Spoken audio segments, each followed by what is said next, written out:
વઢવાણના ગઢવી પરિવાર દ્વારા વૃદ્ધાશ્રમમાં જન્મદિવસની ઉજવણી કરી હતી। વઢવાણ રાજકવિ સમર્થ વાર્તાકાર અને સાહિત્યકાર બચુભાઈ ગઢવીના પૌત્ર ચિરંજીવી રુદ્રરાજસિંહ દાદુભા ગઢવીના જન્મદિવસ નિમિત્તે વઢવાણ કાનેટી હનુમાન રોડ ઉપર આવેલા ઋષિ તીર્થ માતૃવંદના આશ્રમ ખાતે જન્મદિવસની ઉજવણી કરીને સમાજમાં નવો રાહ ચિંત્યો તો હાલના સમયમાં પોતાના પરિવારના વડીલોને વૃદ્ધાશ્રમમાં મૂકે છે, ત્યારે ગઢવી પરિવાર દ્વારા વૃદ્ધાશ્રમના વડીલો સાથે પોતાના જન્મદિવસ ઉજવતા વૃદ્ધાશ્રમના વડીલોમાં ખુશીનો માહોલ જોવા મળ્યો હતો। જ્યારે વઢવાણ મહાજન પાંજરાપોળ ખાતે ગાયોને ઘાસચારો અને વિસ્તારની આંગણવાડીમાં પણ બાળકોને ચીખીને લંચ બોક્સનું વિતરણ કરાયું હતું। જે કે સિંગોદતી સાથે મહેશ ઉતરિયા, સુંદરનગર। ભદ્રેશભાઈ, આજે વૃદ્ધાશ્રમમાં એક નવો ચીલો ચાદરીને જન્મદિવસની ઉજવણી કરી। સૌને જય માતાજી।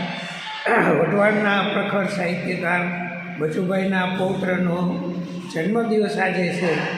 એણે એક સરસ મજાનું ઉદાહરણ પૂરું પાડ્યું છે। લોકો આજે પોતાનો બર્થડે હોટલોમાં અને મોજ શોખના સ્થળે ઉજવે છે, ત્યારે આ દીકરાને એવો વિચાર આવ્યો કે હું વૃદ્ધાશ્રમમાં જાઉં, વૃદ્ધ લોકોને મળું, મારા જન્મદિવસ નિમિત્તે અમે તો આનંદ કરીએ છીએ પણ એમને આનંદ કરાવો, એ અહેસાસથી એમણે આજે જે અહીંયા જન્મદિવસ ઉજવો છે એક સરસ મજાનું સામાજિક અને બહુ ઉત્કૃષ્ટ ઉદાહરણ પૂરું પાડ્યું છે।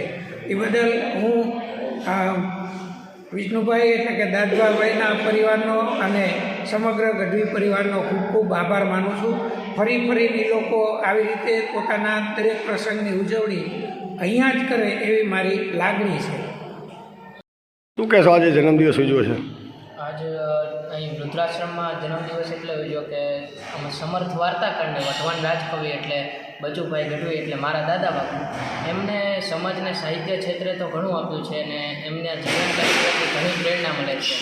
એમને તો રૂબરૂપ જોવાનો તો મને અવસર નથી મળ્યો, પણ એમના પત્ની એટલે મારા પરદાદી લીલાબા, એમની સાથે હું ખૂબ રમ્યો છું અને એમને મને હંમેશા એક વાત કીધી છે કે બેટા, આપણા થકી કોઈના ચહેરા પર સ્મિત આવે એટલે માનું કે આપણો દિવસ સાર્થક ગયો।